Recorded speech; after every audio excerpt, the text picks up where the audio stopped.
Okay po. So, anong pinagkakaabalahan nyo? Nagbabantay ng apo, nag-aalaga. Ba't po nagbabantay ng apo? Nagnanakaw ba yung apo mo? Eh, siyempre.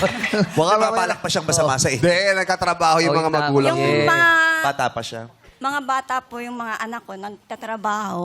Tapos ako po, iniiwanan ng mga bata. Ilang taon na yung apo nyo? May 5, 6, mga 1 month, gano'n. Madami. Oo, Ang pati 1 month, oh. Matangkad, 5'6", ah. Di, 5 tsaka 6 years Nagpapautang old. yung apo niya. Kaya binabantay niya, nagpapautang kasi.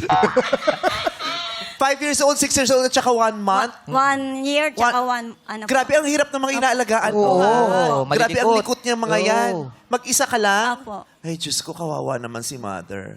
Maraming ganyang lola, di ba? Yung nag-anak ng nag-anak, yung mga anak na sila yung nag-alaga.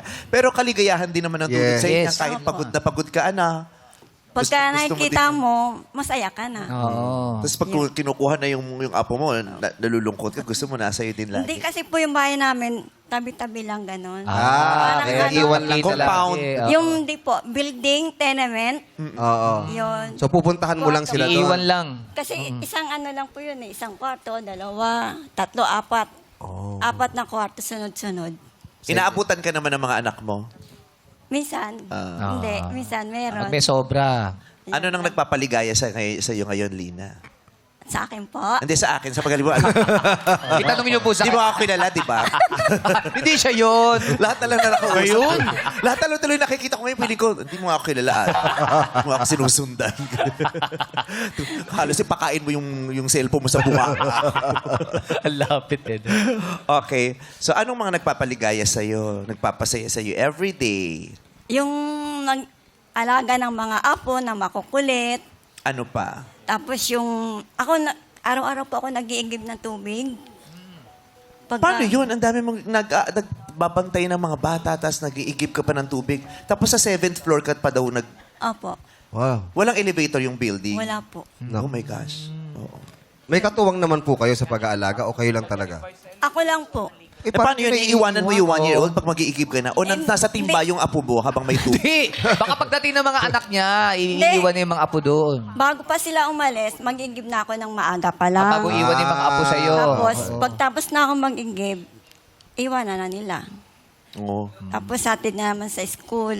Ang sipag mo. Ganun. Ulirang lola? Oo. Matiisin, matiyaga, Yes. masipag. Buti malakas ang pangangatawan mo, no? Opo. Sana hindi ka magkakasakit. Yeah. Correct. Huwag kang magkakasakit. Lord God, naku, protektahan niyo po si Ate Lina. Huwag niyo po siya sanang makaramdam ng kahit anong sakit at karamdaman. At sana mag-enjoy ka din, ano? Opo. Paano ka naman nag-enjoy? Masaya dito sa inyo. Ay, nanonood ka na Showtime. Opo. Thank you. Kilala mo kami, no? Opo, si Vice.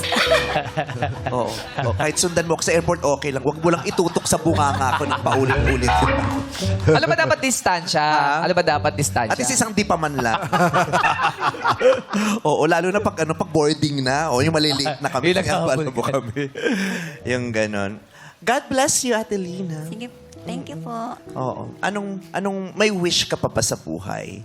Kasi di ba maraming lola yung parang, okay na ako sa life, okay na ako na nag-aalaga ako ng mga apo ko. Yes. Ikaw, meron ka pa bang mga wini-wish o minimithi sa buhay? Yung ano po, makatapos lang po yung mga apo ko. Kasi yung may isang anak ako na walang asawa, maraming anak. Sa akin din yung tumatakbo.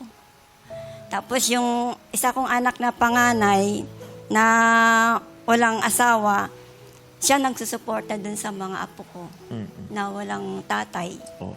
Ayun. Sana mapaaral ko po sila. Oo. Sana sana umabot na sa madaling panahon yung pagginhawa mo. Opo nga. We wish you the best at sa yung pamilya mo. Sana makaranas na kayo ng ginhawa. Yes. Oo. Bago pa man din sa edad mo yan, sana nakakaranas ka na ng Oo, ginhawa. eh. Kaya nga po Masaya eh. na lang. Oo. Dapat nga, paisip. Relax, Relax relax. na lang. Oo. Diba? Sana maraming oportunidad ang dumating sa mga anak mo para at least makatulong sila sa'yo. Ng mas okay. Yun. Correct. Ang inaasahan ko lang yung panganay ko, walang asawa. Siya lang. Siya lang ang naasahan ng lahat. Batiin mo siya. Ano gusto mo sabihin sa kanya? Ay, yung panganay ko, John, kamusta ka na? Ay, salamat sa'yo na natulungan mo yung mga pamangkin mo, na lagi ikaw ang hiningian ng baon, pamasahe. Iyon. Sana maging mabait ang pagkakataon sa iyong mga anak, di ba? Yes. Para relax ka naman, watch ka na lang Oo, sa kaya nga, bahay. makapag-mall, Pahiga-higa lang. Higa-higa. Laro-laro sa mga apo, pwede din naman paminsan-minsan. Pero yung nag-iigib hanggang 7th floor pa. Mabigat yun eh. Pati kayo lumipat ng ground floor, mother. Hindi, Wala joke eh. lang. Doon lang kami sa taas eh. Okay. Love you, Atelina. Love you. I love you po.